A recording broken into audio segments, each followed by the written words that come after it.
আজকের দিনে যখন আমরা সবাই স্ক্রিনে আটকে আছি তখন শখ বা হবি কি শুধুই একটা বিলাসিতা নাকি এটা আমাদের ব্রেনকে বাঁচানোর জন্য একটা জরুরি অস্ত্র? চলুন আজ এই বিষয়টায় একটু গভীরে গিয়ে দেখা যাক। শুরুতেই একটা শকিং তথ্য দিই। একজন সাধারণ মানুষ এখন সপ্তাহে প্রায় ৭০ ঘন্টা স্ক্রিনের সামনে কাটান। ভাবা যায়, মানে প্রায় ৩টে পুরো দিন আমরা শুধু স্ক্রিনের দিকে তাকিয়ে কাটিয়ে দিই। আর এটা যে শুধু আমাদের সময় নষ্ট করছে তা নয়, এটা নীরবে আমাদের মস্তিষ্কেরও ক্ষতি করছে। আর এই বিপুল পরিমাণ স্ক্রিন টাইম এটা আমাদের মস্তিষ্কের জন্যে একটা সংকট তৈরি করছে, একটা নতুন ধরনের সমস্যা, যাকে বলা হচ্ছে ব্রেন রট, বা সোজা কথায় মস্তিষ্কের কর্মক্ষমতা কমে যাওয়া। তো এই ব্রেন রট জিনিসটা আসলে কি? সোজা কথায় বললে এটা দুই দিক থেকে আমাদের ব্রেনকে অ্যাটাক করে। প্রথমত সোশ্যাল মিডিয়া থেকে আসা তথ্যের ওভারলোড, আর দ্বিতীয়ত আমাদের চিন্তাভাবনা আর সিদ্ধান্ত নেওয়ার কাজগুলো টেকনোলজির উপর ছেড়ে দেওয়া। ব্যাপারটা আরেকটু ভেঙে বললে একদিকে আছে সোশ্যাল মিডিয়া, যা আমাদের মনোযোগকে একেবারে টুকরো টুকরো করে দেয়, আর অন্যদিকে আর্টিফিশিয়াল ইন্টেলিজেন্স বা এআইয়ের মতো টুলস, যা আমাদের ভাবার ক্ষমতাটাকেই যেন কেড়ে নিতে চায়। ফলে আমাদের মস্তিষ্ক ধীরে ধীরে অলস আর নিষ্ক্রিয় হয়ে পড়ছে। কিন্তু এই সমস্যার সমাধান কি? উত্তরটা সারপ্রাইজিংলি সিম্পল: শখ।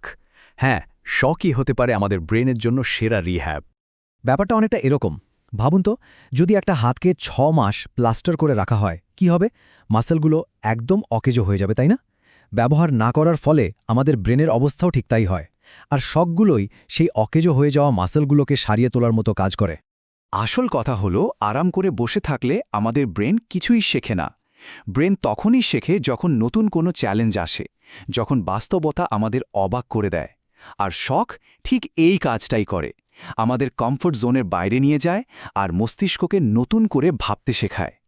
অনেকেই, বিশেষ করে যারা খুব অ্যাম্বিশিয়াস, তারা মনে করেন শখের পেছনে সময় দেওয়া মানে সময় নষ্ট করা, একটা গিল্ট কাজ করে। কিন্তু জানেন কি, গবেষণা একদম উল্টো কথা বলছে। মিশিগান স্টেট ইউনিভার্সিটির একটা ২০ বছরের লম্বা গবেষণা কি দেখা গেছে জানেন? নোবেল পুরস্কার বিজয়ীরা তাদের সাধারণ সহকর্মীদের থেকে অনেক অনেক বেশি শখের চর্চা করেন। কতটা বেশি? প্রায় ৩ গুণ। তার মানে শখ আসলে সাফল্যের পথে বাধা নয়, বরং সাফল্যের একটা গোপন অস্ত্র। এটা আমাদের সৃজনশীলতা আর সমস্যা সমাধানের ক্ষমতা বাড়াতে সাহায্য করে। এতক্ষণ তো আমরা কেন শখ জরুরি তা নিয়ে কথা বললাম। এবার আসা যাক কিভাবে নিজের জন্য সঠিক শখটা খুঁজে পাওয়া যায় সেই আলোচনায়। এর জন্য একটা দারুণ ফ্রেমওয়ার্ক আছে, যার নাম VIBE। ভি ফর ভাইটালিটি বা প্রাণশক্তি। শরীরে কি এনার্জি কম মনে হচ্ছে? তাহলে খেলাধুলো হতে পারে সমাধান। আই ফর ইনকোয়ারি বা জানার আগ্রহ। যদি সবকিছুতেই বোর লাগে, তাহলে নতুন কিছু শেখার চেষ্টা করা যেতে পারে। বি ফর বিলঙ্গিং বা একাত্মতা। যদি একা লাগে, তাহলে কোনো ক্লাব বা কমিউনিটিতে যোগ দেওয়া যায়। আর ই ফর এক্সপ্রেশন বা অভিব্যক্তি। যদি মনে হয় সারাদিন শুধু কন্টেন্ট কনজিউম করা হচ্ছে, তাহলে ছবি আঁকা বা লেখালেখির মতো কিছু করে নিজের মনের ভাব প্রকাশ করা যেতে পারে।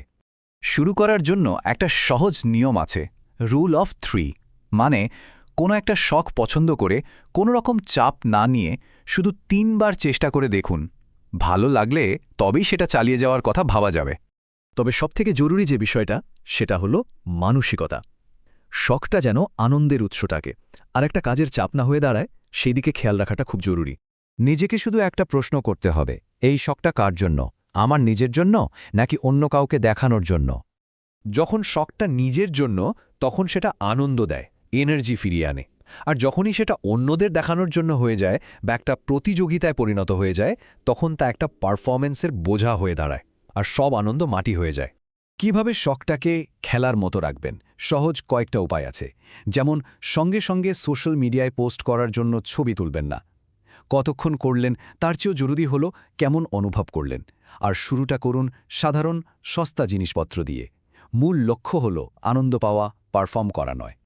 আর জানেন, এই ভিআইবি ফ্রেমওয়ার্কের একটা দারুণ বাস্তব উদাহরণ আছে। ফিনল্যান্ড। পরপর ৮ বছর ধরে তারা বিশ্বের সবচেয়ে সুখী দেশ। কেন?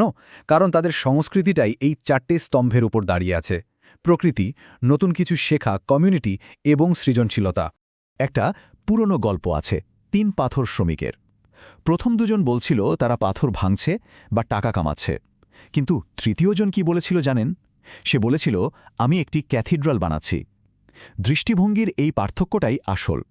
শখ আমাদের সাধারণ কাজগুলোতেও একটা বড় উদ্দেশ্য খুঁজে পেতে সাহায্য করে।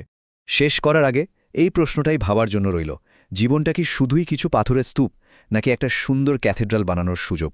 শখগুলোই হয়তো সেই সুযোগটা করে দেয়, যা আমাদের ছোট ছোট কাজগুলোকে একটা বড় অর্থ দেয়।